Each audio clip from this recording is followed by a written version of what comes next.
मोहब्बत का जुनू बाकी नहीं है, मोहब्बत का जुनू बाकी नहीं है, मुसलमानों में खून बाकी नहीं है। सफ़े कज दिल परेशान, सजदे बेज़ौक़ के जज्बे अंदरूं बाकी नहीं है।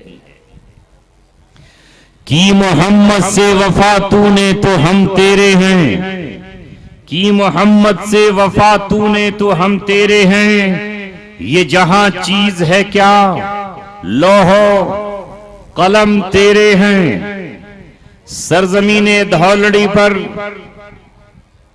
जन्म लेने वाले और यहाँ आज एक मदरसे के सालाना इजलास में अपने बच्चों की, अपनी बच्चियों की हौसला अफजाई करने वाले नौजवानों, बुजुर्गों, माओ, बेटियों, बहनों, नौजवानों, बुजुर्गों, इस बात पर खुश हो जाओ कि अल्लाह तबारक व तआला ने तुम्हारा नाम मुसलमान रखा है। हुआ सम्माकुमुल मुस्लिमीन, अल्लाह तबारक व तआला ने खुद तुम्हारा नाम मुंतखब किया। अल्लाह रब्बुल इज्जत ने तुम्हें मक्की कहकर नहीं पुकारा, तुम्हें अल्लाह तबारक व तआला ने मदनी नहीं कहा, तुम्हें अल्लाह तबारक व तआला ने हिजाजी नहीं कहा, तुम्हें अल्लाह रब्बुल इज्जत ने ईरानी नहीं कहा, तुम्हें अल्लाह तबारक व तआला ने इराकी नहीं कहा, तुम्हें अल्लाह ताला ने शामी नहीं कहा, तुम्हें अल्लाह तबारक व तआला ने यूनानी नहीं कहा, तुम्हें अल्लाह तबारक व तआला ने अफगानी नहीं कहा, तुम्हें अल्लाह तआला ने तुरानी नहीं कहा, तुम्हें अल्लाह तबारक व तआला ने चीरी नहीं कहा, तुम्हें अल्लाह तबारक व तआला ने जापानी नहीं कहा, तुम्हें अल्लाह तबारक व तआला ने कहा वज्तबाकुम, तुम्हारा इंतखाब अल्लाह रब्बुल इज्जत ने किया है। और अल्लाह रब्बुल इज्जत ने कहा मा जारा अलैकुम फिद्दीनी मिन हरज, अल्लाह ताला ने तुम्हारे दीन में कोई तंगी नहीं रखी, कोई सख्ती नहीं रखी। युरीदुल्लाहु बिकुमुल युस्र, अल्लाह ताला ने तुम्हारे दीन में आसानी रखी है, अल्लाह ताला ने तुम्हारे दीन में तंगी नहीं रखी। मा जारा अलैकुम फिद्दीनी मिन हरज मिल्लता अबीकुम इब्राहिम, तुम्हारी मिल्लत इब्राहिम की मिल्लत है। हुआ सम्माकुमुल मुस्लिमीन, तुम्हारा नाम मुसलमान है, तुम मुस्लिम हो। इब्राहिम अलैहिस्सलाम मुसलमान थे, हजरत ईसा मुसलमान थे, मूसा अलैहिस्सलाम मुसलमान थे, आदम अलैहिस्सलाम मुसलमान थे, सुलेमान अलैहिस्सलाम मुसलमान थे, दाऊद अलैहिस्सलाम मुसलमान थे, मोहम्मद सल्लल्लाहु अलैहि वसल्लम मुसलमान थे। लिहाजा अल्लाह तबारक व तआला ने तुम्हारा नाम खुद मुंतखब किया कि तुम मुसलमान हो। अल्लाह ने कहा अल-यौमा अकमलतु लकुम दीनकुम, अल-यौमा अकमलतु लकुम दीनकुम व अतममतु अलैकुम निअमती, आज मैंने अपनी निअमत को मुकम्मल कर दिया। अल-यौमा अकमलतु लकुम दीनकुम, तुम्हारा दीन मुकम्मल हो गया और मैंने आज नेमत तुम पर पूरी कर दी, तमाम कर दी, उस नेमत का इत्माम कर दिया। वरज़ीतु लकुमुल इस्लाम दीना, और तुम्हारे लिए नेमत के तौर पर तुम्हें मैंने दीन इस्लाम को मुंतखब कर दिया। तुम्हारा दीन, दीन इस्लाम तुम्हें चुन करके दे दिया। वरज़ीतु लकुमुल इस्लाम दीना फला तख्शौहुम वख्शौनी, किसी से डरने की जरूरत नहीं, घबराने की जरूरत नहीं, खौफजदा होने की जरूरत नहीं, किसी के सामने तुम्हें पछताने की जरूरत नहीं। दीन मैं तुम्हें दे चुका हूं जो सबसे आला है, जो सबसे अफजल है, जो सबसे बरतर है, जो सबसे बेहतर है, जिसका एक एक तरीका अकमल है और कामिल है, जिसमें हर चीज मैंने तुम्हें दी है। जिंदगी गुजारने के लिए तुम्हें मैंने कुरान दिया है, ऐसा कुरान तुम्हें दिया है जिसकी हिफाजत का वादा मैंने किया है। लिहाजा तुम्हारे पास वो कुरान मौजूद है, जब उसे खोलोगे तो वो कुरान वो है, बल हुआ कुरान मजीद फी लौहिम महफूज, जो लोहे महफूज में लिखा हुआ है, जो जिब्रील के सीने में है, मोहम्मद सल्लल्लाहु अलैहि वसल्लम के दिल में है, दिमाग में है, जिसे लेकर आया है नज़ला बिही रूहुल अमीन, उसे रूहुल अमीन लेकर आया है। वो रूहुल अमीन कौन है? जुल कुव्वतिल मतीन मुताइन सम्मा अमीन, जो फरिश्तों का सरदार है। कोई माई का लाल, कोई शैतान, कोई जिन, कोई खबीस देव, कोई ताकतवर बादशाह, कोई लश्कर, कोई जिन उससे छीन नहीं सकता, उसे बदल नहीं सकता। ला यातीहिल बातिल मिन बैनि यदैहि मिन खल्फी, ला यातीहिल बातिल मिन बैनि यदैहि वला मिन खल्फिही तंजीलुम मिन हकीमिन हमीद। ये कुरान कल आसमानों पर पढ़ा जा रहा था, फिर ये कुरान गारे हिरा में मुहम्मदुर रसूलुल्लाह ने पढ़ा। इक़रा बिस्मि रब्बिकल्लज़ी खलक़, खलक़ल इंसाना मिन अलक़, इक़रा व रब्बुकल अकरम अल्लज़ी अल्लम बिल कलम, अल्लमल इंसाना मा लम यअलम। ये कुरान गारे हिरा में पढ़ा गया, वहां से मोहम्मद पढ़ते हुए आए और आकर इन्होंने फिर हजरत खदीजा के सामने पढ़ा। फिर ये कुरान हजरत ज़ैद बिन हारिसा के सामने पढ़ा गया। फिर ये कुरान उम्मे के सामने पढ़ा गया। फिर ये कुरान हजरत अली के सामने पढ़ा गया। फिर ये कुरान अबू बकर के सामने पढ़ा गया। फिर ये कुरान हजरत अली के सामने पढ़ा गया। फिर ये कुरान हजरत उमर के सामने पढ़ा गया। फिर ये उनकी बहन फातिमा ने पढ़ा। फिर ये कुरान 3 साल तक छुपकर दारे अरकम में पढ़ा गया। फिर ये कुरान हजरत उमर और हजरत हमजा जब ईमान लेकर आए तो दारे अरकम से 40 लोगों का काफिला पढ़ता हुआ दारे अरकम से चला और खाने काबा में डंके की चोट तवाफ करते हुए पढ़ा गया और मक्का की वादियों में पढ़ा जाता रहा। इस कुरान को मक्के में 13 साल तक कभी उकाज में, कभी जिलमजाज में, कभी मिजन्ना में ये पढ़ा जाता रहा। ये कुरान कभी उमैया के पैर के नीचे और कभी ये कुरान उबई बिन खलफ के कोड़े के नीचे और ये कभी अबू जहल की ताकत और कुव्वत के सामने हजरत सुमैया की ज़बानी पढ़ा जाता रहा। ये कुरान पढ़ा जाता रहा। अम्मार बिन यासिर की ज़बानी ये कुरान पढ़ा जाता रहा। हजरत ज़िन्नीरा के जरिए ये कुरान पढ़ा जाता रहा। हजरत अम्मार के जरिए पढ़ा जाता रहा। ये कुरान पढ़ा हजरत अब्दुल्लाह इब्ने मसऊद ने, ये कुरान पढ़ा उस्मान बिन मज़ऊन ने, ये कुरान पढ़ा उस्मान ज़ुन्नुरैन ने। 13 साल तक ये कुरान शेब अबी तालिब में भी पढ़ा गया।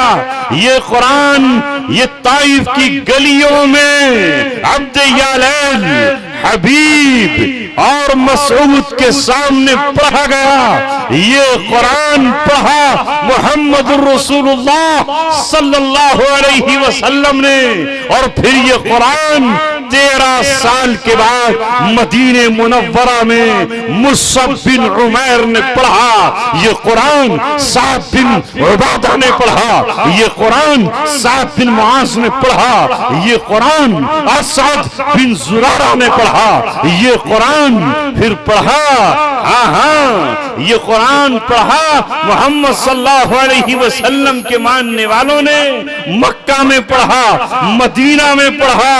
और अल्लाह तबारक व तआला ने कहा, ऐ मोहम्मद सल्लल्लाहु अलैहि वसल्लम ये कुरान पढ़ा जाएगा, पढ़ा जाता रहेगा, न एक लम्हे को रुकेगा। इस कुरान को कभी मुआज बिन जबल पढ़ेंगे, कभी इस कुरान को अबू मूसा अशअरी पढ़ेंगे, इस कुरान को कभी कौन पढ़ेंगे? अब्दुल्ला बिन रवाहा पढ़ेंगे। इस कुरान को कभी अब्दुल्ला बिन रवाहा पढ़ेंगे, तो इस कुरान को कभी हसन बिन साबित पढ़ेंगे। इस कुरान को पढ़ने वाले ऊंची आवाज में पढ़ेंगे, तो कभी इस कुरान को कोई चुपके से पढ़ेगा। ये कुरान हजरत फातिमा पढ़ेंगी, ये कुरान कभी हजरत आयशा पढ़ेंगी, ये कुरान कभी उम्मे सलमा पढ़ेंगी, ये कुरान कभी उम्मे हबीबा पढ़ेंगी, ये कुरान कभी हजरत जुवैरिया पढ़ेंगी, तो ये कुरान कभी मारिया किप्तिया पढ़ेंगी।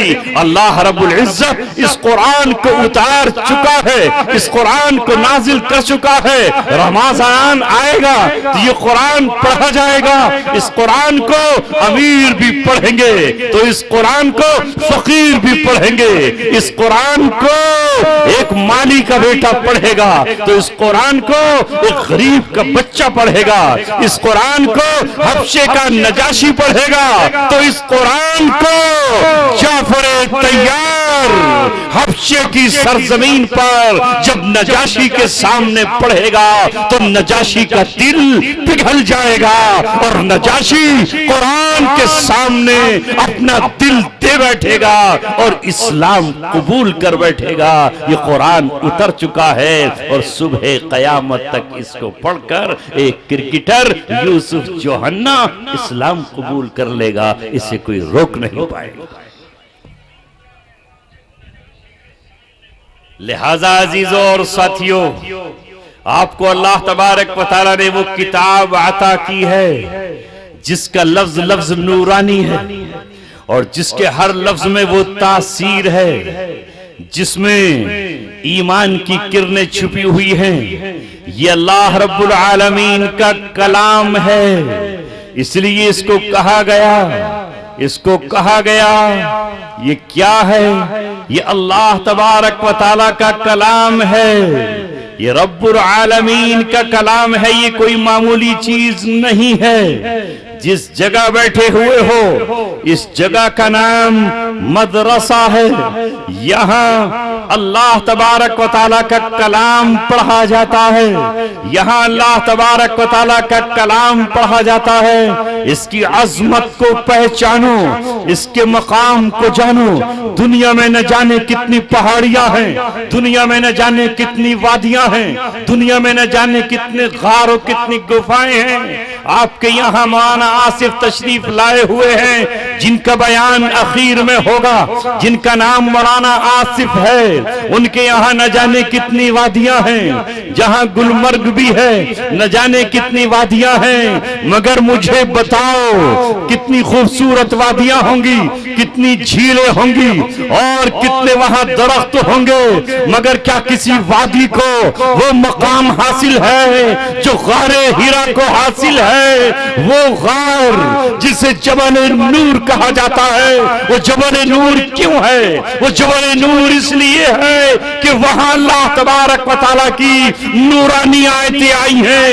वहां एक नूर मोहम्मद सल्लल्लाहु अलैहि वसल्लम का मौजूद था पहले ही से, कि वहां दूसरा नूर आया जिब्राइल अलैहिस्सलातु वस्सलाम की शक्ल में, और तीसरा नूर वहां पर आया, इक़रा बिस्मि रब्बिकल्लज़ी खलक़ खलक़ल इंसाना मिन अरक़, जिसे अल्लाह ने कहा क़द जाकुम मिनल्लाहि नूर व किताबुम मुनीर, वो किताबुम मुबीन, जहां किताब भी आई नूर भी आया, तीन नूर वहां जमा हुए तो वो नूर की वादी कहलाई। ऐ मेरे अजीजों, फजूल समझकर जिसे बुझा दिया तुमने, वही चिराग जलाओ तो रोशनी होगी। अल्लाह तबारक व तआला कहता है, कुल हल यस्तविल्लज़ीना यअलमून वल्लज़ीना ला यअलमून, क्या वो लोग जो इल्म रखते हैं और जो इल्म नहीं रखते बराबर हैं? जवाब दो, कुल हल यस्तविल आमा वल बसीर, क्या जो आंखों से देख रहे हैं और आंखों से जो नहीं देख रहे बराबर हैं? आप कहोगे नहीं, एक नाबीना है और एक बीना, बराबर नहीं हो सकते। एक आंखों से देख रहा है और एक दूसरा नहीं देख रहा, बराबर नहीं हो सकते। अल्लाह के रसूल सल्लल्लाहु अलैहि वसल्लम ने फरमाया, मसलुल उलमाई फिल अर्ज़ का मसलिन नुजूम फिस समा, जमीन में उलमा की मिसाल ऐसी है जैसे आसमानों में सितारों की। युहतदा बिहा फिल बर्री वल बहर, जिस तरह समंदर में और खुश्की में सितारों से रास्ते तलाश किए जाते हैं, इसी तरह उलमा से रहनुमाई हासिल की जाती है। और अल्लाह के रसूल फरमाते हैं, फ़इज़न तमसतिन नुजूम फ़इज़न तमसतिन नुजूम अन तज़िल्लल हुदात, करीब है कि अगर सितारे छुप जाएं तो रास्ता चलने वाले रास्ता भटक जाएं। अगर जमीन पर लाइटें न हो तो रास्ता मिलेगा? नहीं मिलेगा। सितारे छुप जाएं तो रास्ता नहीं मिलेगा। यही उलमा हैं जो जमीन पर इंसानों को रास्ता बताते हैं। जैसे आसमानों से आज के दौर में सितारों की जगह सेटेलाइट हैं, सेटेलाइट के जरिए से हवाई जहाज चलते हैं, सेटेलाइट के जरिए से समंदर में पानी में कश्तियां और जहाज और पनडुब्बियां चलती हैं। अगर उनको बंद कर दिया जाए रास्ते भटक जाएंगे, हवाई जहाज आपस में लड़के क्रैश हो जाएंगे और टकरा जाएंगे। ये रूए जमीन पर जो उलमा हैं, इनके सीनों में जो नूर है, इनकी जबानों पर जो कुरान है और इनकी जबानों पर जो इल्म हदीस है, इनकी वजह से आप भटकने से बचते हैं। ये आपको हिदायत देते हैं, ये आपको बताते हैं। आज से 1450 बरस पहले ये इंसान भटका हुआ था, इसे नहीं पता था माँ का मकाम क्या है। बाप के मरने के बाद ये अपनी माँ का मालिक बन जाता था और अपनी माँ के साथ जिना कर लेता, अपनी माँ के ऊपर दुपट्टा डालकर अपनी माँ को भी आम औरत की तरह इस्तेमाल करता था। लेकिन जब दो आलम का ताजदार आया, उसने कहा ये तेरी माँ है, ये बीवी नहीं है। ये नहीं जानता था कि ये तेरी बहन है और बहन का कितना पाकीज़ा रिश्ता है। ईरान में एक शख्स मस्दक नाम का आया, उसने कहा माँ, बेटी, बहन कोई हैसियत नहीं रखती। माँ के साथ भी ख्वाहिश पूरी कर ले, बेटी के साथ अपनी जिनसी ख्वाहिश पूरी कर ले और अपनी बहन के साथ भी रिश्ता जिनसियत का पूरा कर ले। आजाद है तू। जिस तरह रशिया में स्टालिन आया और लेनिन आया और उसने कहा कि हुकूमत सबकी है, दौलत सबकी है, लेकिन ऐसे में मोहम्मद सल्लल्लाहु अलैहि वसल्लम आए और आपने आकर ये कहा बेटी का रिश्ता निहायत पाक और पाकीज़ा है, बहन निहायत तकद्दुस रखती है, माँ इसके कदमों के नीचे जन्नत है, माँ के एक कतरे के बदले में पूरी जिंदगी गिरवी है, तो इसके दूध का एक कतरे का हक अदा नहीं कर सकता है। माँ की तरफ तेरी नजर मैली न हो, बहन की तरफ गंदे और नापाक ख्यालात नहीं उठने चाहिए। ये मोहम्मद सल्लल्लाहु अलैहि वसल्लम ने बताया, इन रिश्तों का तकद्दुस मोहम्मद सल्लल्लाहु अलैहि वसल्लम ने बताया। आपने इंसानियत को बताया, माँ क्या है, बेटी क्या है, बहन क्या है, और वफा क्या है, प्यार क्या है, और जिनसी ख्वाहिश पूरी करने के लिए बीवी है, और बीवी का क्या रिश्ता है। इस्लाम से पहले इंसान इसको जानता नहीं जानता। यह है इस्लाम। इसे नबी पाक सल्लल्लाहु अलैहि वसल्लम ने बताया। ये दौलत, ये सरमाया, इसका हक दिया इस्लाम ने। तुमने अगर कमाया है, तुम उसके हकदार हो, तुम उसके मालिक हो। दूसरा तुम्हारा माल नहीं छीन सकता, न चोरी के जरिए ले सकता है, न डाका डालकर ले सकता है, न किसी और नाहक तरीके से ले सकता है।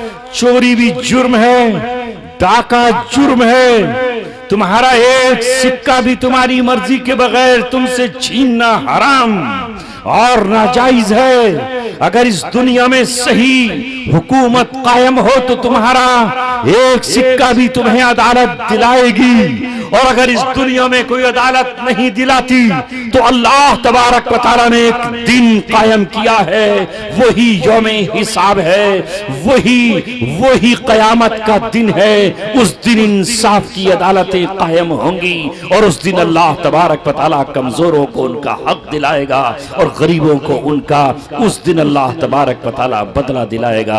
यही तो मोहम्मद सल्लल्लाहु अलैहि वसल्लम ने बताया। तो मैं ये अर्ज कर रहा हूं कि इस दुनिया में नबी पाक सल्लल्लाहु अलैहि वसल्लम ने इस कुरान के जरिए आकर के इल्म दिया, और ये कहा कि इल्म ये है।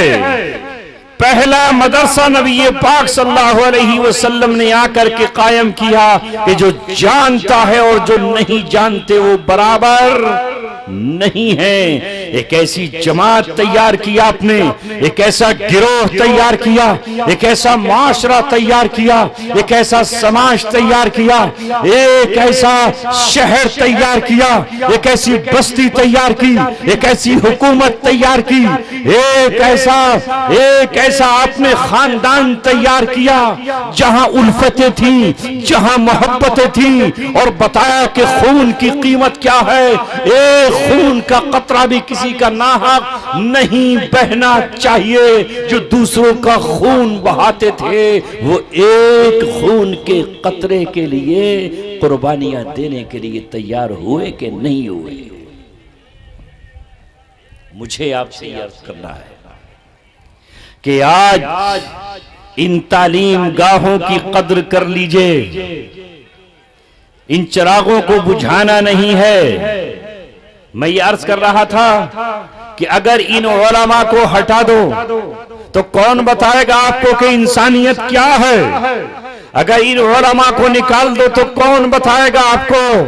आज भी मस्जिद की मिंबरों से आपको बताया जाता है बेटी का ये हक है, बहनों का ये हक है, पड़ोसी का ये हक है, तुम्हारे वालिद का ये हक है। दुनिया में बताओ मैं आपके सामने अपने आंसुओं को रखकर कहता हूं, इस मंजिल पर हूं मैं। अब नौजवान नहीं हूं।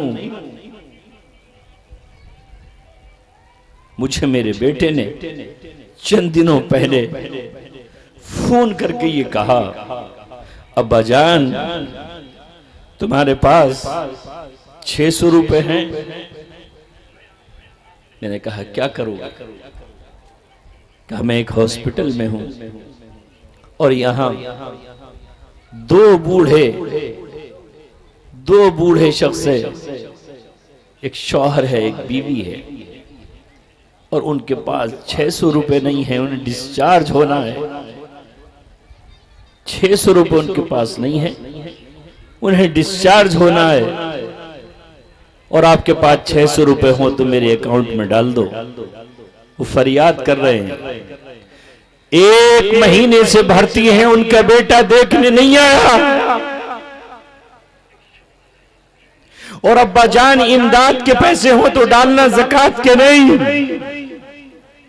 मैं समझ गया कि ये मुसलमान नहीं है, इसलिए कि ज़कात मुसलमान पर लग सकती है, गैर मुस्लिम पे ज़कात नहीं लग सकती। मैंने कहा है कुछ ऐसे अल्लाह के बंदे हैं जो महीने में मुझे 500, 100, 200, 250 रुपए दे देते हैं कि कोई मुस्तहिक हो तो आप उनको दे देना।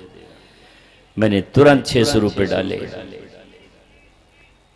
वो उस बच्चे से कहते हैं कि बेटा पता नहीं अब हमें अनाथ आश्रम में जाना पड़ेगा, हमारा बेटा हमें पूछने नहीं आया, दवा के पैसे नहीं दिए, अनाथ आश्रम में शायद हमें जाना पड़े, हमारा बेटा हमें देखने नहीं आया। ऐसी औलाद जिस औलाद को माने 9 महीने अपने खून के कतरों से सींचा हो, 2 साल अपनी बाहों में झुलाया हो, और अपने सीने पे सुलाकर अपने सीने के हीटर से उसे सेका हो, ठंड से उसे बचाया हो, खुद उसके पेशाब पे लेट गई हो, वो सर्दी में उसे ठंड से बचाया हो। आज वो बूढ़ी माँ अस्पताल में हो, बूढ़ा बाप उसका अस्पताल में हो, और वो बेटा अपने बाप के लिए 600 रुपए ना देता हो। मैंने अपने बेटे से पूछा कि वो तेरे ही पास क्यों आया, तो उसने कहा कि मैं चूंकि मोहब्बत के साथ उनसे बात कर लेता हूं, तो उन्हें लगा कि ये बच्चा 600 रुपए दे सकता है, इसलिए उन्होंने हमारे सामने ये फरियाद की। ये है हालात आज हमारे। मुसलमानों में तुमसे ये कहता हूं कि आज भी ये दर्स देने वाले कहां हैं?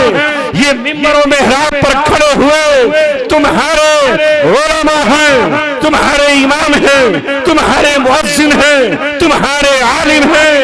दूसरी कौमें तो आज अमेरिका हो, फ्रांस हो, बर्तानिया हो, जर्मनी हो, मालदार हो, वो अपने बेटों को ओल्ड हॉस्टल में छोड़कर चले जाते हैं। तुम्हें ऐसा नहीं करना है, तुम्हें अपने बाप के कदमों को अपने कांधे देना है। तुम बुढ़ापे की उनकी बैसाखियां हो, तुम उनकी लाठियां हो, और तुम उनके सहारे हो। ये वहां आएगा जहां इन मदरसों में पढ़ाया जाता है, ये दूसरी जगहों पर तालीम नहीं दी जाती। इल्म हासिल करो। इल्म का रिश्ता जब तक अल्लाह तबारक व तआला से नहीं जुड़ेगा, ये इल्म किसी काम का नहीं है। दुनिया आज कहती है कि इल्म हासिल करो, लेकिन ये इल्म वो इल्म हासिल कर जो आज से 1450 साल पहले गारे हिरा में उतरा था, और वो इल्म था इक़रा बिस्मि रब्बिकल्लज़ी खलक़। पढ़ो इक़रा बिस्मि रब्बिकल्लज़ी खलक़। उस रब के नाम से पढ़ो जिसने पैदा किया। पढ़ना है मगर अपने रब के नाम से, खाली पढ़ना नहीं, पढ़ो अपने रब के नाम से। और जब हम यहाँ इन मदरसों में पढ़ाते हैं तो रब के नाम से पढ़ाते हैं। पढ़ने से पहले क्या पढ़ाते हैं? अऊज़ु बिल्लाहि मिनश शैतानिर रजीम, बिस्मिल्लाहिर रहमानिर रहीम। शुरू करता हूं उस अल्लाह के नाम से जो रहमान भी है और रहीम भी है। इरहमु मन फिल अर्द यरहमकुम मन फिस समा। रहम करो जमीन वालों पर, तुम पर रहम करेगा वो जो आसमानों में है। जो आसमानों में है, अगर उससे रहम चाहते हो तो जमीन वालों पर रहम करो, आसमान वाला तुम पर रहम करेगा। आज दुनिया में इल्म की कमी नहीं है, रहम की कमी है। तुम्हें रहम करना है, रहम को नहीं भूलना है। ये रहम करो अपने बाप पर, ये रहम करो अपने भाइयों पर, ये रहम करो अपनी बीवियों पर, ये रहम करो अपने औलादों पर, ये रहम करो अपनी बहनों पर, ये रहम करो अपने पड़ोसियों पर, ये रहम करो अपनी औलादों पर, ये रहम करो अपने महल्ले वालों पर, ये रहम करो अपने शागिर्दों पर, ये रहम करो अपने उस्तादों पर, ये रहम करो अपने मुख्तदियों पर, ये रहम करो अपने इमामों पर। आज रहम नहीं रहा। अल्लाह अकबर। नबी पाक सल्लल्लाहु अलैहि वसल्लम ने हमें रहम सिखाया, रहम ही तो सिखाया। आज रहम ही तो नहीं रहा। इल्म है, इल्म इतना आ गया आज दुनिया के पास, एटम बम बन रहा है, हाइड्रोजन बम बन रहा है, नाइट्रोजन बम बन रहा है, फास्फोरस बम बन रहा है।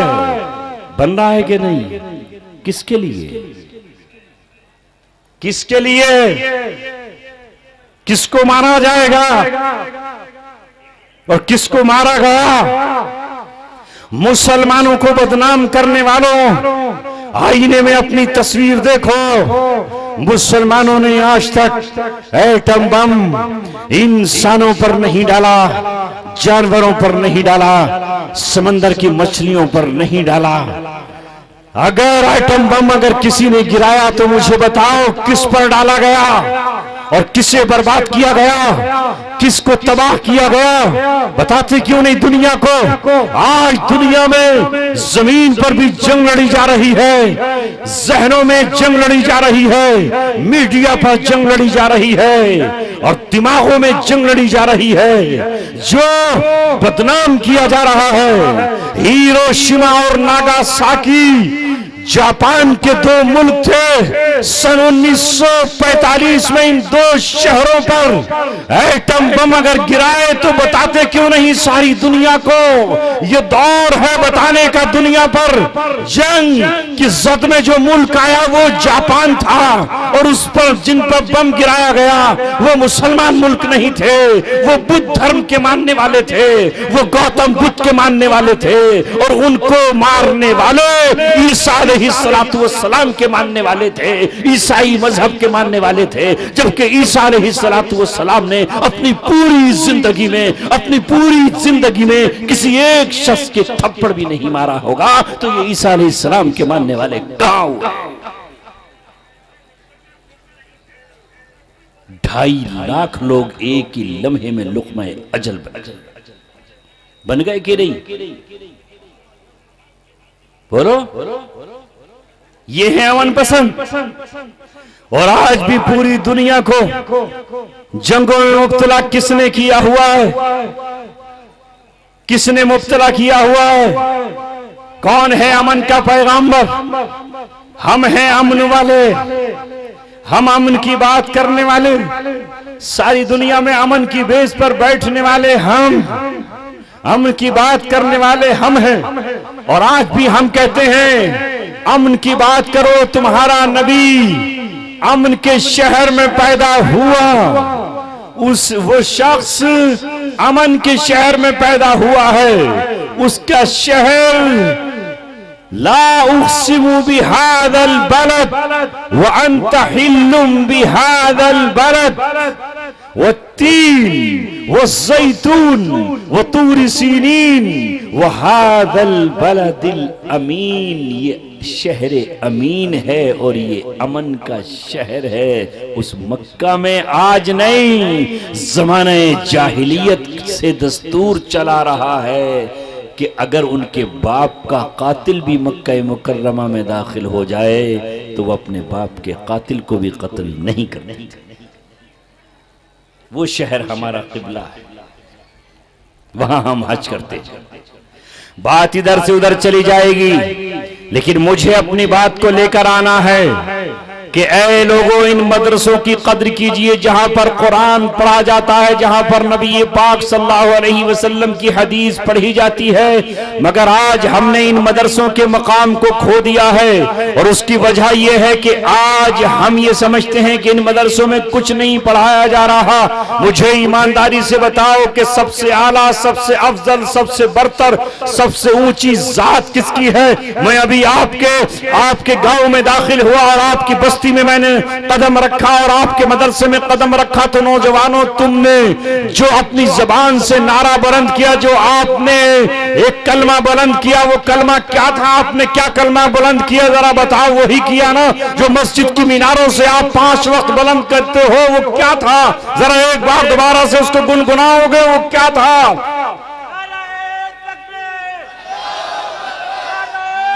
तकबीर, नाराए तकबीर, उलमाए देवबंद, उलमाए देवबंद, उलमाए देवबंद। ये था अल्लाह अकबर, जिसके माना है अल्लाह सबसे बड़ा है, जिसके माना है अल्लाह सबसे बड़ा है। और अगर इसकी तशरीह करूं तो इसकी तशरीह है अल्लाहु अकबर मिन कुल्ली शै। अल्लाह हर चीज से बड़ा है। अल्लाह जन्नत से बड़ा है, अल्लाह जहन्नम से बड़ा है, अल्लाह जिब्रील से बड़ा है, अल्लाह मोहम्मद सल्लल्लाहु अलैहि वसल्लम से बड़ा है, अल्लाह मूसा अलैहिस्सलाम से बड़ा है, अल्लाह तबारक व तआला आसमानों से बड़ा है, अल्लाह तबारक व तआला जमीनों से बड़ा है, अल्लाह सूरज से और चांद से बड़ा है, अल्लाह तबारक व तआला अल्लाह रब्बुल इज्जत पहाड़ों से, ओहद से बड़ा है, अल्लाह तबारक व तआला हर चीज से बड़ा है। जब अल्लाह तबारक व तआला बड़ा है तो अल्लाह तबारक व तआला का कलाम भी तो सबसे बड़ा है, अल्लाह तबारक व तआला का कुरान सबसे बड़ा है, अल्लाह तबारक व तआला की ज़बान सबसे बड़ी है, अल्लाह तबारक व तआला का इल्म सबसे बड़ा है, अल्लाह तबारक व तआला की ज़बान सबसे आला और सबसे अफजल है कि नहीं? अल्लाह जब सबसे बड़ा है तो उसका इल्म भी सबसे बड़ा है। तो जहां अल्लाह तबारक व तआला का कुरान पढ़ाया जाए वो मकाम सबसे बड़ा है। जहां अल्लाह तबारक व तआला का घर है, यानी मक्का शहर, वो सारे शहरों से बड़ा है। अल्लाह तबारक व तआला का जो रसूल है वो रसूल सारे रसूलों से बड़ा है। तो फिर इस जगह को तुम सबसे छोटा क्यों समझते हो? ये जगह जो कल तक एक जगह थी, यहाँ धान बोए जाते हो तो छोटी थी, गेहूं लगते हो तो छोटी थी, यहाँ गन्ना बोया जाता हो तो छोटा था, लेकिन जिस दिन से तुमने ये नियत की है कि ये अल्लाह के लिए वक्फ हो चुकी है, इसकी 4 दीवारी मस्जिद के नाम से वक्फ हो चुकी है, तो अब यहाँ कुत्ता नहीं बैठ सकता है, यहाँ बिल्ली बैठ करके पेशाब नहीं कर सकती है, यहाँ आप जूते पहनकर दाखिल नहीं हो सकते हैं, यहाँ कोई शख्स नापाक कदम नहीं रख सकता है, यहाँ कोई गुस्ल फर्ज हो तो दाखिल नहीं हो सकता है। यह अल्लाह के नाम से मंसूब हो चुकी है। यहाँ की जो ईंट है उस ईंट का मकाम तुम्हारे घर की ईंट से बहुत ऊंचा हो चुका है। अब यहाँ जो जुज़दान है जो कुरान से लिपट चुका है उसका मकाम कुरान के बराबर का हो चुका है, यानी वो कुरान के साथ चिमटा रहेगा। उससे अब आप अपना आंसू नहीं पहुंच सकते हो, उससे आप रोटी खाकर आप अपने हाथ साफ रुमाल की तरह नहीं कर सकते हो। तो फिर ऐ मुसलमानों ये क्यों भूल जाते हो? जो बच्चा कुरान का हाफिज हो गया, जो बच्चा कुरान का आलिम हो गया, जो मुफ्ती हो गया, जो काजी हो गया, जो तुम्हारे मदरसे में पढ़ाने आ गया, जो सुबह को तुम्हारे यहाँ दर्स हासिल करने के लिए आ गया, जिस तिपाही पर कुरान रख दिया गया वो अब लकड़ी नहीं रही, वो अब पेड़ से कट करके आम तख्ता नहीं रहा, उसका मकाम ये हो गया है कि उसे कुरान की निस्बत हासिल हो चुकी है। तो ये टुकड़ा तुम्हारी चौपाल की तरह नहीं है, ये अब तुम्हारे बैंकट हाल और शादी हाल की तरह नहीं है। इसका मकाम अल्लाह तबारक व तआला के यहाँ वो है जो दारे अरकम का था। क्यों नहीं जानते इस बात को कि आज भी वो चबूतरा जो मस्जिद नबवी के बराबर में है वहां बैठने के लिए लाइन लगती है, लोग खड़े रहते हैं, इंतजार में रहते हैं। हालांकि वहां अबू हुरैरा नहीं है, हालांकि वहां इस वक्त वहां पर अब्दुल्ला इब्ने मसूद नहीं है, वहां अब्दुल्ला इब्ने अब्बास नहीं है, वहां हजरत फातिमा के शौहर हजरत अली नहीं है, वहां हजरत अखरा बिन हाबिस नहीं है। बस इतना ही तो है कि वहां साहबे सुफ़ा कभी बैठा करते थे, तो उस चबूतरे पर बैठने के लिए मैं भी मुंतजिर रहता हूं, तुम भी मुंतजिर रहते हो कि यहां कर ही सहाबी बैठा करते थे और हदीस पढ़ा करते थे। काश मुझे बैठने के लिए वहां मौका मिल जाए। तो ऐ लोगों, तो इस मदरसे में 2 कदम रखने को तुम सआदत क्यों नहीं समझते? ये बात अक्लों में और जहनों में क्यों नहीं आती? नारे तकबीर, नारे तकबीर। मुफ्ती अब्दुल समी साहब, मुफ्ती अब्दुल समी साहब। जिस दिन ये बात जहन में आ गई और जिस दिन ये बात तुम्हारे ख्याल में आ गई, हालांकि अल्लाह तबारक व तआला आज भी अपने नबी के नाम पर तुम्हारा लिहाज रखे हुए है। अल्लाह तबारक व तआला आज भी अपने नबी की उम्मती होने की लाज रखे हुए हैं। हालांकि अल्लाह तबारक व तआला आज भी अजाब को भेजना चाहता है मगर रोक लेता है। ये मेरे नबी के दीवाने हैं, ये मेरे नबी के मस्ताने हैं, ये मेरे नबी के चाहने वाले हैं। अजाब आया चाहता है मगर तुमसे पलट कर चला जाता है। अजाब आया चाहता है मगर रुख बदल करके चला जाता है।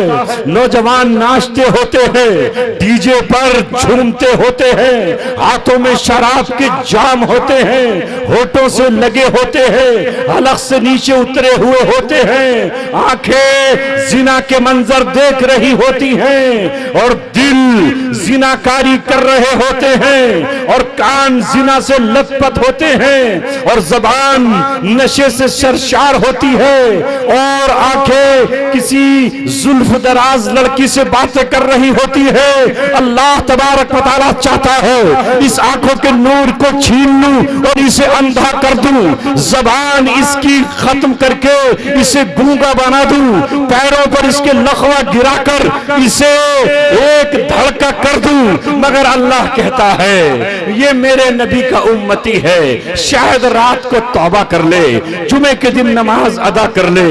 ये मेरे नबी का दीवाना है, शायद अस्तगफिरुल्लाह पढ़ ले, शायद इस्तिगफार कर ले। इसकी माँ रातों को रोती है, बच्चा अभी छोटा है, अगर मैं इस वक्त इसको बिस्तर पे डाल देता हूँ कौन इसको कमाएगा? मौका देता हूँ। अल्लाह तबारक व तआला इस्तिगफार का मौका देता है, अल्लाह तबारक व तआला तौबा की मोहलत देता है, अल्लाह तबारक व तआला जुमे की मोहलत देता है। हमारा इमाम कहता है अस्तगफिरुल्लाह रब्बी, अल्लाह नौजवानों को बख्श दीजिए, अल्लाह मेरे नौजवानों को बख्श दीजिए, अल्लाह इन नौजवानों के गुनाहों को माफ फरमा दीजिए। इमाम आंसू बहाता है और तुम गफलत में आमीन कहते हो। अल्लाह तबारक व तआला सोचता है चलो मेरे नबी के चाहने वाले हैं, इनके गुनाहों को माफ कर दो और अजाब रुक जाता है। सुभान अल्लाह। नाराए तकबीर। बताओ मुझे, क्या वो पानी जो पंजाब में बरसा, क्या वो पानी हमारे शहरों में नहीं बरस सकता था? क्या वो पंजाबी, क्या वो पानी रामपुर और मुरादाबाद मेरठ में नहीं बरस सकता था? क्या वो पानी जमुना और गंगा के किनारे नहीं बरस सकता था? भैंसें बह गई, औरतें बह गई, बच्चे बह गए, भूखे खड़े हैं, रो रहे हैं। काश रोटी का एक टुकड़ा मिल जाए, काश एक चीज मिल जाए।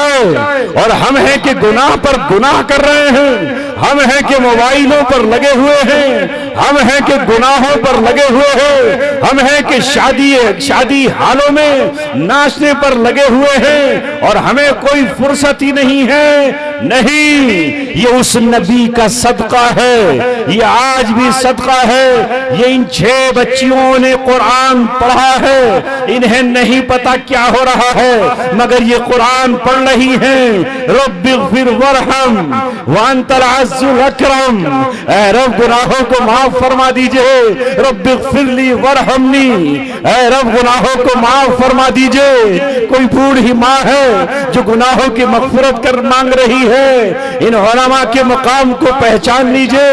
ऐ मेरे अजीजों और दोस्तों, इन उलमा से मोहब्बत कर लीजिए, इनसे प्यार कर लीजिए, इन्हें नवाज दीजिए। और ये आज जमाने के ठुकराए हुए हैं, आज तुम ही इन्हें दिल से ठुकराओगे तो बताओ ये जाएंगे और कहां जाएंगे, कहां जाएंगे?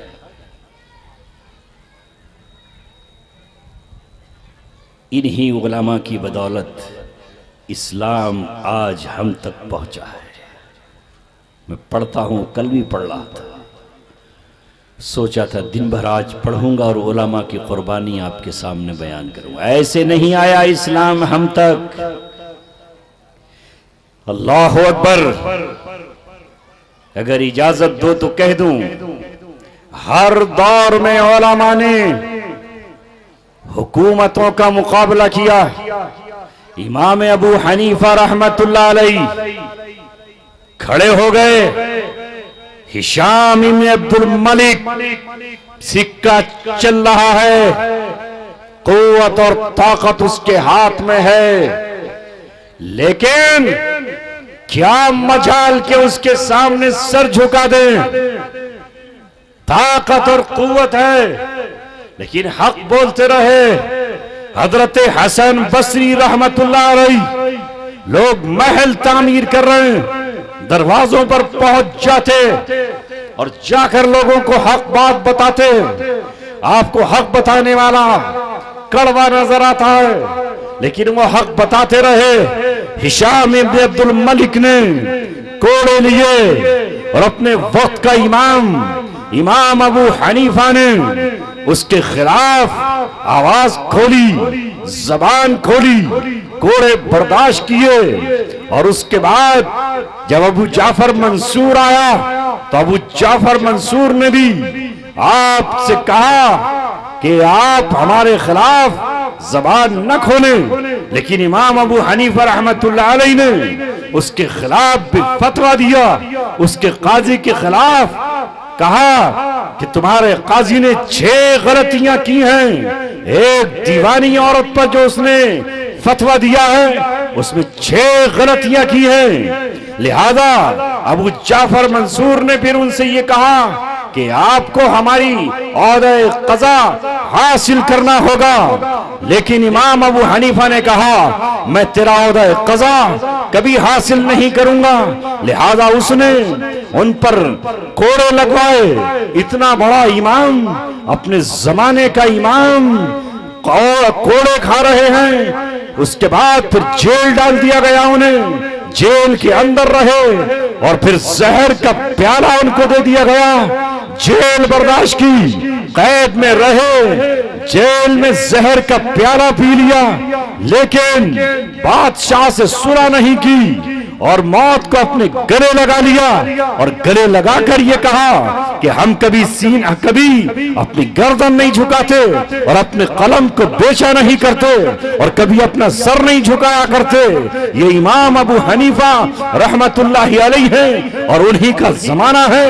इसी मंसूर के खिलाफ जब उसने जबरी बैत ली तो इमाम मालिक रहमतुल्लाह अलैहि खड़े हो गए और इमाम मालिक रहमतुल्लाह अलैहि ने कहा कि अगर किसी ने जबरन तलाक दिलवाई तो वो तलाक वाक़ई नहीं होगी।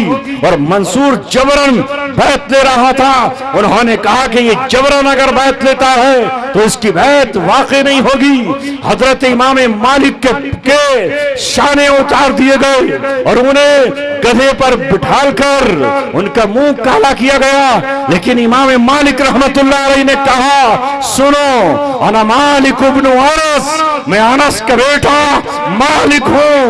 अगर जबरन किसी से तलाक दिलवाई जाती है तो वो तलाक वाक़ई नहीं होगी और अगर उससे बैत ली जाती है तो बैत वाक़ई नहीं होगी। ये इमाम मालिक अपने वक्त का मुहद्दिस है। उनकी किताब मुवत्ता कुत्ता इमाम मालिक है जिसका शुमार सिहाए सित्ता में होता है। रब्बे दो जहां की कसम, अगर आज इस्लाम हम तक पहुंचा है, मौत तक हम तक पहुंची है, यह इमाम बुखारी की सही बुखारी हम तक पहुंची है। इमाम बुखारी ने भी अपने वक्त के बादशाह खुरासान के वाली के खिलाफ पंजा डाला और उनको भी जिरा वतन कर दिया। जो बुखारी आज हम पढ़ रहे हैं, इन बड़े बड़े लोगों ने अपने जमाने में बादशाहों के खिलाफ जबान खोली है। इन उलमा की वजह से ये दीन हम तक पहुंचा है और हम समझते हैं कि शायद ये दीन ऐसे ही हम तक पहुंच गया। इसकी कदर हमें करनी चाहिए।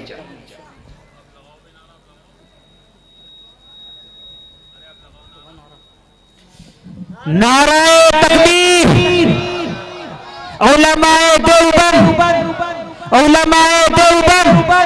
आवाज नहीं आ रही है, ऐसा लग रहा है जैसे घर से खाना नहीं खा गए तुम। बिल्कुल भी आवाज नहीं आ रही है, इससे ज्यादा तो स्टेज वालों की आवाज आ रही है, तुमसे कम है। नाराए तकबीर, उलमाए देवबंद, मुफ्ती अब्दुल समी साहब, मुफ्ती अब्दुल समी साहब।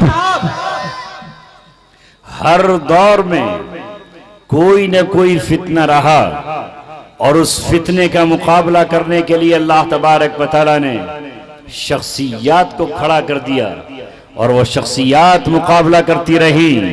ऐ आवाम, अगर आज आपके पास ईमान मौजूद है तो उसके लिए तजदीदी कारनामे होते रहे। इस हिंदुस्तान की सरजमीन पर मैं आपको क्या बताऊं, ये जो आप बैठे हो और जो आपके सीनों में ईमान की किरणें मौजूद हैं और आपकी जो ये मस्जिदें सलामत हैं और आपके पास जो ये मदरसे मौजूद हैं, ये ऐसे ही हैं। यहाँ शेख अहमद सरहंदी रहमतुल्लाह अलैह जब यहाँ मसला वहदतुल वजूद था और उस वक्त उसमें हुलूल आ गया था और शिरकी आमेजिश आ गई थी और दीन अकबर जो बादशाह अनपढ़ था, उसको यहाँ ईरान से एक फितना चला था।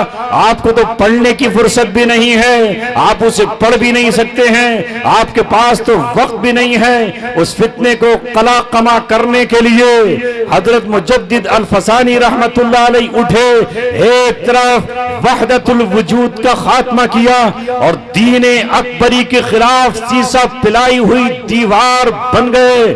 ग्वालियर के किले में उन्होंने कैद और बंद की जिंदगी गुजारी। उन्होंने कहा फारूकी खून था वो और अकबर के फितने को खत्म किया उन्होंने। जिसे अल्लामा इकबाल ने कहा है, गर्दन न झुकी जिसकी जहांगीर के आगे, जहांगीर की इस्लाह की, फिर शाहजहां की इस्लाह की और उसके बाद फिर आगे बढ़े और फिर आलमगीर की इस्लाह करते हुए उन्होंने दीन अकबरी को कोई जानता ही नहीं, वो फितना अपनी मौत मर गया। और आज हिंदुस्तान की गली कूचों में आप दीन भी देखते हो, दीन की दावत भी देखते हो, जगह जगह मदारिस का जाल भी देखते हो और क़ाल अल्लाह और क़ाल रसूल की सदा भी देखते हो। आज तो तुमसे लोग ये कहते हैं कि ये मदारिस क्या हैं, अखलाकियात यहाँ पर हैं। मैं आगे बढ़कर ये कहता हूँ कि इनको सीने से लगाओ और जो फितने आज दुनिया में चल रहे हैं, इन फितनों को आगे बढ़ाओ। दीन भी सीखो, दुनिया भी सीखो। तुम्हारे बच्चों के पास सब कुछ मौजूद हो। तुम्हारा दीन ये नहीं कहता कि तुम दुनिया ना सीखो, दुनिया भी तुम्हारे हाथ में हो। तुम्हारा कुरान सब कुछ कहता है, फ़इज़ा क़ुज़ियतिस सलातु फ़ंतशिरू फ़िल अर्ज़ वब्तगू मिन फ़ज़लिल्लाह। कुरान ये कहता है कि जब जुमे की अज़ान हो जाए तो अब नमाज पढ़ने के लिए मस्जिद में जाओ। फ़इज़ा क़ुज़ियतिस सलातु फ़ंतशिरू फ़िल अर्ज़, जब नमाज हो जाए तो अब नमाज के बाद निकल पड़ो खेतों की तरफ, खलियानों की तरफ, दुकानों की तरफ, तिजारों की तरफ, तिजारत गाहों की तरफ, मंडियों की तरफ, बागों की तरफ। और मस्जिदों में ही बैठ के तुम्हें नहीं रह जाना है। अरे तुम्हारा दीन तो दुनिया की तालीम भी देता है, दुनिया को भी दीन बना देता है। तुम्हारे नबी ने तिजारत भी की है, तुम्हारे नबी ने बकरियां भी चराई हैं, तुम्हारे नबी ने सनातो हिरफत को भी सबसे आगे बढ़ाया है, तुम्हारे नबी ने हुक्मरानी भी की है, तुम्हारे नबी ने सुलह भी की है, तुम्हारे नबी ने तो सब कुछ किया है। तुम्हारा नबी जोगी और राहिब तो नहीं है, तुम क्यों हो गए ऐसे? नारे तकबीर, अपनी बेदारी का सबूत दे, जोर से कहें अल्लाहू अकबर। नारे तकबीर।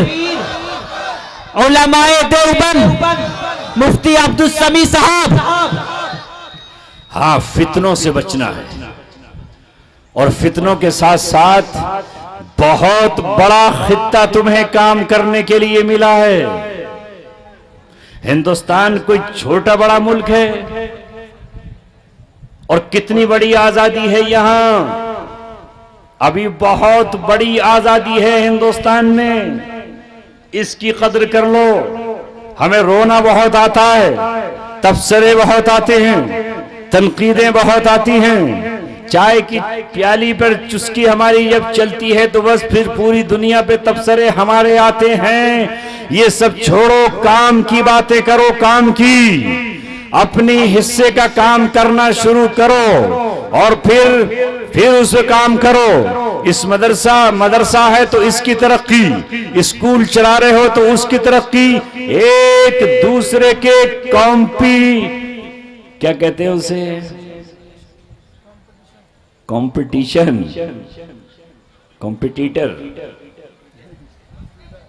कॉम्पिटिटर मत बनो, कंप्यूटर बनो। एक दूसरे के कॉम्पिटिटर बने हुए। अल्लाह अकबर। क्यों बन रहे हो? रफीक बनो, रकीब मत बनो। रफीक बनो। जिस तरह ये बॉडी है, कल ही मैंने एक हदीस पढ़ी है, तफसीर में सुनाई है, मसलुल मुमिनीन फी तवाद्दिहिम व तआतुफिहिम व तवासुलिहिम व तआतुफिहिम कजसदिन वाहिदिन इनिश्तका उज़्वुन तदाअ लहू साइरुल जसदी बिस्सहरी वल हुम्मा। मुसलमानों की मिसाल उनकी आपस में मोहब्बत में, एक दूसरे से इत्तेहाद में, एक दूसरे से जोड़ में, एक दूसरे से उल्फत में कैसी है? कैसी है? बोलेंगे, बताएंगे। एक दूसरे से मोहब्बत में, इत्तेफाक में, आपस में कैसी है मिसाल? एक जिस्म वाहिद की तरह। जैसे मैंने अर्ज किया, सुबह मेरे सर में दर्द था। अगर जिस्म के एक हिस्से में दर्द हो तो पूरे जिस्म को वो हिस्सा दावत देता है जागने की और बुखार में मुब्तला होने की। नींद नहीं आई, जागता रहा, तड़पता रहा, जबान आह करती रही, हाथ सहलाता रहा। नींद कैसे आ जाएगी? यहां दर्द है, दाढ़ में दर्द है तो पूरा जिस्म बुखार में है, इसलिए कि दाढ़ में दर्द है। लेकिन ए मुसलमानों, तुम मुझे बताओ हमारा क्या हाल है?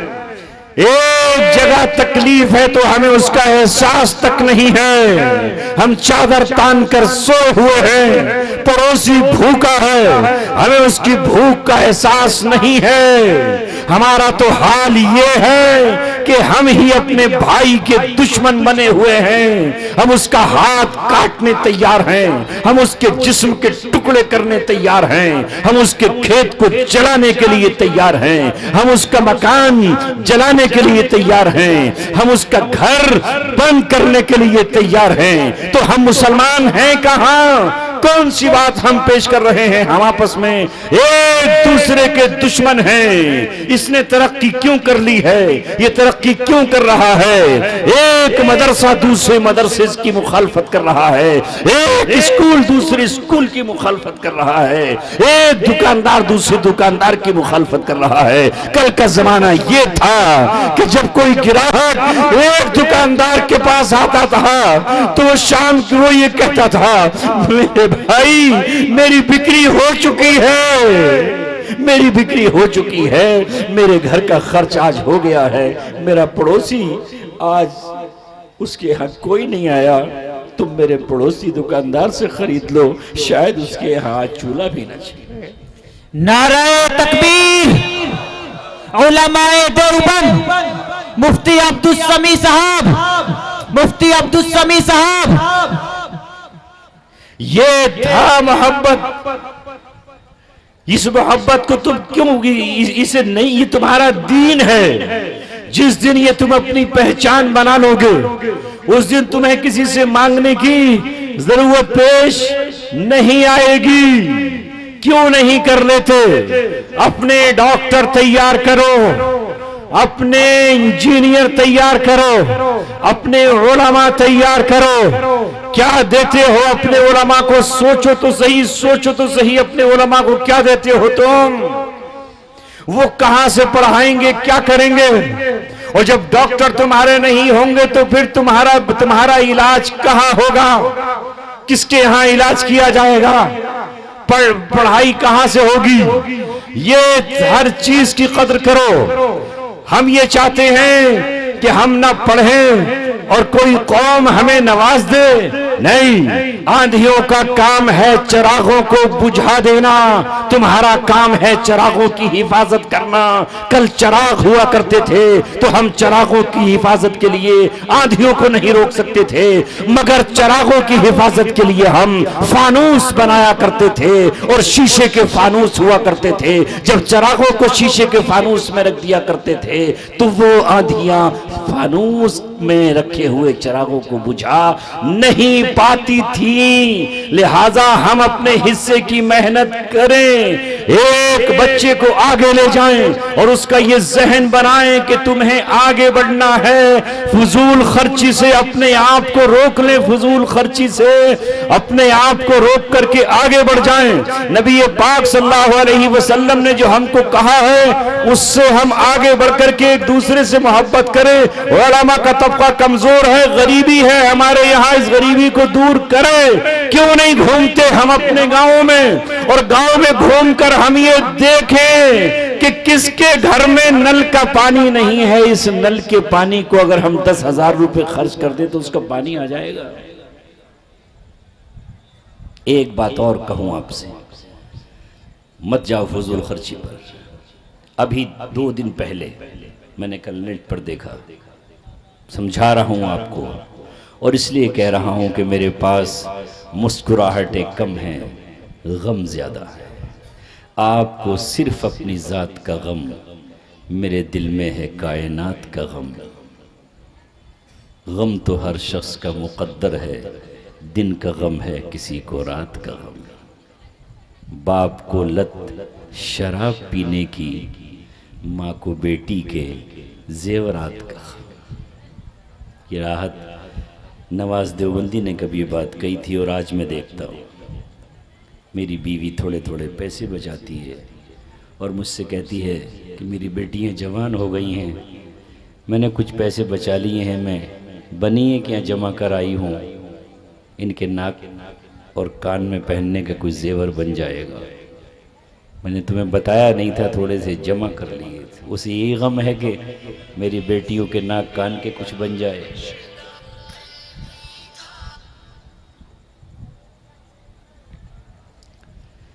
तो सही बात कही कि बाप को लत शराब पीने की, माँ को बेटी के जेवरात का गम। तो अभी 2 दिन पहले 5 बच्चे दहशतगर्दी के केस में फंस गए। 2 बंबई के हैं, एक तेलंगाना का है, एक झारखंड का है और एक मध्य प्रदेश का है। अब आपका जहन एकदम ये जाएगा कि झूठे फांस दिए होंगे। देखिए होता क्या है, मैंने बहुत से मराहिल देखे। होता यह है कि जो नेट है, फेसबुक है, इस पे बहुत सा न जाने क्या क्या पड़ा हुआ है और न जाने कौन कौन से मुल्क में कौन लोग बैठे। एक मुल्क की दूसरे मुल्क से लड़ाई है। अब होता यह है कि वहां बैठे हुए लोग भड़काते रहते हैं लोगों को। एक मुल्क का दूसरे मुल्क से टकराव है।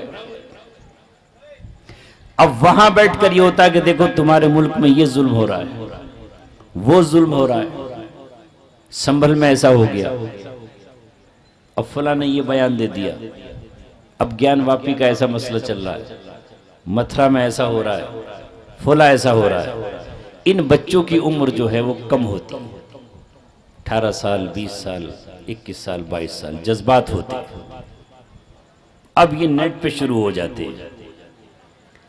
ये जो बात लोग कहते हैं ना, हैंडलर फला था, हैंडलर कहते हैं किसी के हाथ में कोई खेल रहा है, वो वहां से खिलाता है। अब इसने उससे भी बात की, उससे ही बात की, उससे ही बात की, उससे ही बात की। वाच करने वाले, देखने वाले देख रहे हैं। उसने कहा साहब अब ऐसा कर लो, अब ऐसा कर लो, अब ऐसा कर लो, और अब ऐसे हो जाएगा।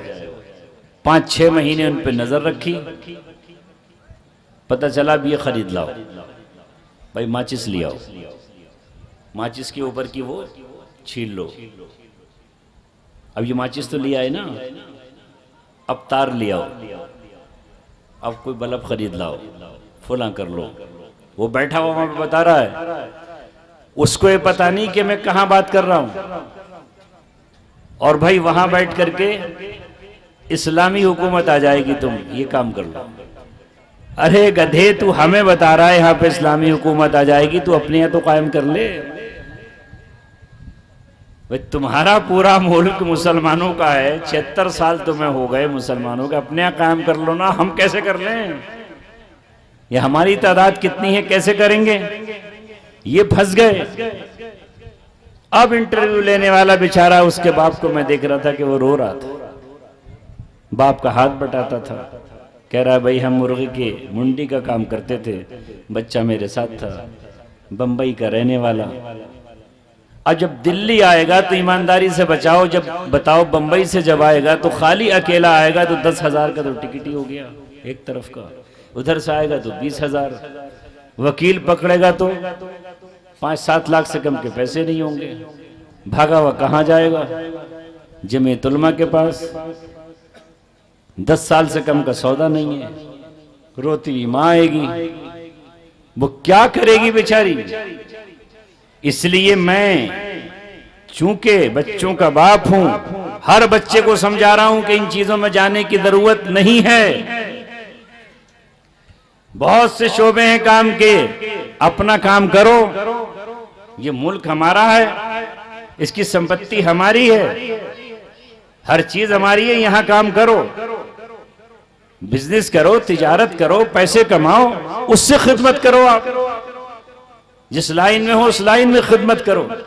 अगर सियासत में शौक है तो वहीं काम करो ना, पेंशन बनवा दो किसी बेवा की, उसी से काम चल जाएगा। किसी का कार्ड बनवा दो, उससे काम बन जाएगा। आयुष्मान कार्ड बनवा दो। जो काम करने हैं, किसी का वजीफा किसी बच्चे का बनवा दो। ऐसा काम जिसमें पकड़े जाओ, और फिर जब एक बार दहशतगर्दी का केस लग गया तो 5-7 साल से कम आने का कोई हिसाब नहीं है। और फिर अब जो जेलों के हालात हैं उसमें क्या क्या हाल होगा आप तो इन तमाम चीजों से अपने आप को मेरे बच्चों बचाना है। अब बाप कह रहा है मुझे तो पता ही नहीं, किसी दोस्त ने उसको बताया था, और ये नेट पे चीजें पड़ी होती हैं। तो मैं आपसे ये अपील कर रहा हूं, दरख्वास्त कर रहा हूं कि इन चीजों से अपने आप को बिल्कुल बचा के रखना। अननोन पर्सन कोई भी हो, उससे बिल्कुल दोस्ती नहीं करनी है। आप क्या जानते हो उसे कौन है? मुंबई का रहने वाला, कहां का रहने वाला, क्या बात कर रहा है? तो मैंने कल ही ये देखा, मेरा तो दिल लरस जाता है। अब अंदर अगर जेल में जाओगे तो वहां बड़ा बड़ा भाई बैठा है, 15-20 दिन तो कहेगा टॉयलेट साफ करो, वहां ये हाल बना के रख देंगे। उसको मालिश करो, उसके पैरों को, उसके सर पे तेल लगाओ, और फिर न जाने कितने लोग उसको पीटेंगे। अल्लाह रहम फरमाए, अल्लाह हमें माफ फरमाए। तो बस मेरे अजीजों, मुफ्ती साहब आ गए? अरे मुफ्ती साहब बड़ी चुपके से आते हैं और मुझे पता नहीं चलता। अगर मुझे पता चले तो मैं फौरन इस चीज को छोड़ दूं। भाई देखिए, अभी आपके सामने 2 बयान और होने हैं माशाअल्लाह। मैं आपसे इजाज़त चाहूँगा, अल्लाह तबारक व तआला मुझे और आपको कबूल फरमाए। उलमा से मोहब्बत करेंगे इंशाअल्लाह या नहीं? इनसे मोहब्बत अल्लाह से मोहब्बत है कि नहीं? तो मोहब्बत में तो कुछ नहीं जा रहा ना, इसमें भी कुछ जाता है। तो इनसे मोहब्बत कर ले, और जो अल्लाह के लिए मोहब्बत करेगा कल क़यामत में अर्श के साए में बैठा होगा। और मोहब्बत का एक और भी तकाजा ये है कि कुछ ना कुछ मोहब्बत में जो भी आपसे बन पड़े, कभी ना कभी कुछ ना कुछ, अल्लाह के रसूल ने फरमाया कि हदिया दिया करो, इससे मोहब्बत बढ़ती है। कुछ ना हो तो इत्र ही दे दे, कुछ ना हो तो इत्र ही दे दें। तो हदिया एक दूसरे को दिया करें, उससे मोहब्बत बढ़ती है। अल्लाह ताला मुझे और आपको अमल की तौफीक अता फरमाए। दो इंशाअल्लाह जानदार शानदार वरवलांगेज तकरीरें होंगी, वो भी आप हज़रात सुन के जाएँ। वमा अलैना इल्लल बलागुल मुबीन। माशाअल्लाह, जज़ाकल्लाह। मुअज़्ज़िज़ सामीईन, ये थे हम सब के बड़े, हम सब के मोहसिन करम फरमा हज़रत अक़दस हज़रत मौलाना मुफ्ती अब्दुस समी साहब दामत बरकातुहुमुल आलिया, जिन्होंने बहुत कीमती और बहुत अहम और बहुत अच्छी अच्छी बातें हम सब के सामने रखी।